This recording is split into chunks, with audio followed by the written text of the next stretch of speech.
Good morning దేవుని ప్రియ కుమారుడు, good morning దేవుని ప్రియ కుమార్తె. Special good morning to you. నీ జీవితంలో దేవుడు మేలు జరిగిస్తాడు. అందుకని బైబిల్ గ్రంథంలో పౌలు రాస్తున్న ప్రతిసారి లేఖనాలు ఒకనొక మాట రాస్తాడు, దేవుని కృప సమాధానము మీకు విస్తరించునుగాక. తప్పు చేసిన సంఘానికి, సరిగా నడుస్తున్న సంఘానికి, ప్రతి సంఘానికి హెచ్చరిస్తూ ఎన్నో విషయాలు చెప్తున్న సమయాలు ఉన్నాయి. దాంతో మొదటి మాత్రం తన లేఖనాలు ప్రారంభించినప్పుడు ఈ విధంగా చెప్పాడు, కృప సమాధానము మీకు విస్తరించునుగాక. ఈ ఉదయమున దేవుని సేవకంగా నేను కూడా మీకు చెప్తున్నాను, దేవుని కృప సమాధానము మీకు విస్తరించునుగాక. మీకు విస్తరించబోతుంది. దేవుని కృప విస్తరించబోతుంది. ఈరోజు అలసిపోయావా? ఏ చోట ఆగిపోయావా?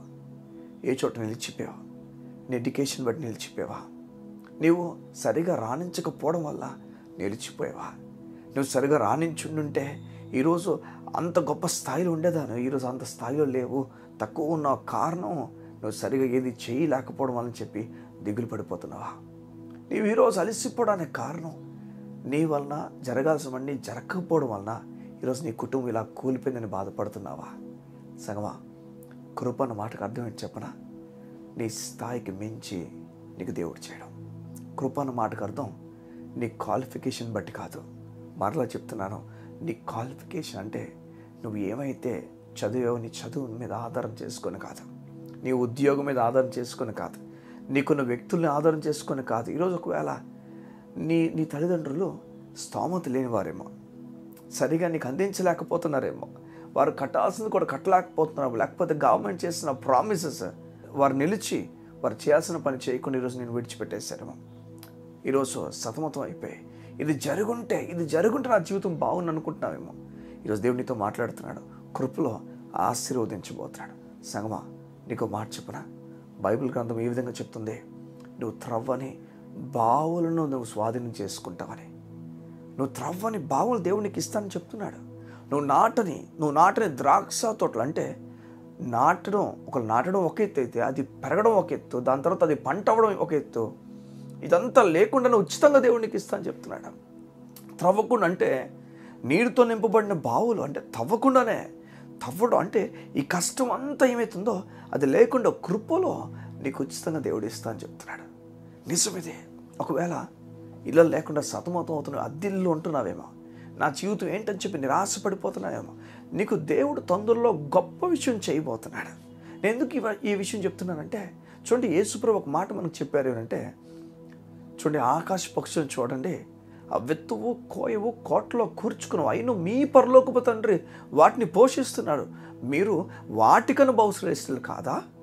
నేడుండి రేపు పోయిలో వేయబడే అడవిగడ్డిని దేవుడు అంత గొప్పగా అలంకరిస్తే దీన్ని ఇంకెంత గొప్పగా అలంకరిస్తాడా? అంటే చూడండి, దేవుడు వాటి గురించి మాట్లాడుతున్నాడు కాదు, కానీ వాటిని చూపిస్తూ వాటిని పోషిస్తున్న దేవుడు నిన్ను కూడా పోషిస్తున్నాడని చెప్తున్నాడు. సగం ఈరోజు లోపల ధైర్యం నీకు రావాలి. ఆ ధైర్యం అంటే కృపలో నాకు జరగబోతున్నాయి. చూడండి, దేవుడు ఎవరైతే కృప గురించి కనిపెట్టుకుంటారో వారు బట్టి సంతోషంగా ఉన్నాడు. ఎవరైతే మన దేవుడు శిక్షించేస్తాడో, నా పైన కోపంగా ఉన్నాడు, నా పైన రగిలిపోతున్నాడు, నన్ను చంపేస్తాడు, ఈ భయాలతో ఉదయాన్ని ఉన్నావేమో. ఈ భయాలు దేవుని దగ్గర అవసరంలే. నీకు తెలుసా, ఆ సింహాసనం పేరు ఏం పేరా? దేవునికి ఒక సింహాసనం ఉంది. ఆ సింహాసనం మీద కూర్చున్నాడు. ఆ సింహాసనం పైన ఒక పేరు రాయబడింది. ఆ పేరు కృప సింహాసనం. ఎవరు ఏమనుకుంటా అనుకొని, ఎవరు ఇది రైట్ ఆర్ రాంగ్ అనుకుంటా అనుకొని, కానీ నువ్వు మాత్రం నిలబడవు. ఎందుకంటే ఇది కృపా సింహాసనం చెప్తుంది, కృపా యుగంలో అని చెప్తుంది బైబిల్. నువ్వు దేవుని కృప నమ్మినప్పుడు చెప్తున్నాను సంగమా, నువ్వు ధైర్యంగా నిలబడతావు. నేను చెప్తున్నాను, యోధ్యాన, నువ్వు దేవుని పక్కన కూర్చుండబెట్టబడ్డావు. నీ కొరకు తన సొంత కుమారుని వదులుకోవడానికి ఇష్టపడ్డాడు. ఆయనకి ఏం తక్కువ చెప్పావు? ఆయనకి ఏం తక్కువ? పరలోక రాజ్యంలో కేవలం నువ్వు తక్కువనే కదా నీకోసం భూమి మీదకి అడుగు పెట్టడానికి ఇష్టపడ్డాడు. నేను చెప్తున్నాను, గొప్ప కార్యాలు దేవుడు నీకు చేయబోతున్నాడు. ఎవరు ఊహించలేని కార్యాలు నీ జీవితంలో జరగబోతాయి. నీవు కృపను నమ్మడం ప్రారంభిస్తే, అది సత్యమును నమ్మడం ప్రారంభిస్తే, అవును దేవుడు నాకు నీతిని ఇచ్చాడు, నేను మరలా మెప్పించి నీతిమంతుడిగా అవ్వాల్సిన పని లేదు, నేను దేవుని ఎదుటి నీతిమంతుడున్నాను ధైర్యం నువ్వు కలిగి ఉంటే, నేను చెప్తున్నాను, నువ్వు ఆ ధైర్యానికి దేవుడు నిన్ను ఘనపరుస్తాడు. ఆ ధైర్యానికి నేను దేవుడు ఘనపరిచి ముందుకు తీసుకెళ్తాడు. ఇదే దేవుడు నిన్ను కోరుతున్నాడు. కృప నీకు తోడైందని నమ్మమంటున్నాడు. నేను 10 సార్లు ఈ మాట చెప్పడానికి ఇష్టపడుతున్నాను. ఒకవేళ నా ప్రీవియస్ మెసేజెస్కి వెళ్ళి చూస్తే, నేను చెప్పిన ప్రతి డైలీ డివోషన్స్ వెళ్ళి చూస్తే ఒక మాట మాత్రం కాన్స్టెంట్గా నేను చెప్తున్నాను, నువ్వు కృపను నమ్మని, నువ్వు కృపను నమ్ము, నీతిని నమ్మని చెప్తున్నాను. కారణం చూడండి, ఒక వ్యక్తి కాన్స్టెంట్గా ఒక విషయం చెప్తున్నా అంటే దాని అర్థం కాన్స్టెంట్గా చెప్తున్న విషయం ఆ వ్యక్తి కూడా కాన్స్టెంట్గా నమ్ముతున్నాను. అవును, నేను నమ్ముతున్నాను, కృపను నమ్ముతున్నాను. ఎవరు ఏమనుకున్నా నేను నమ్ముతాను.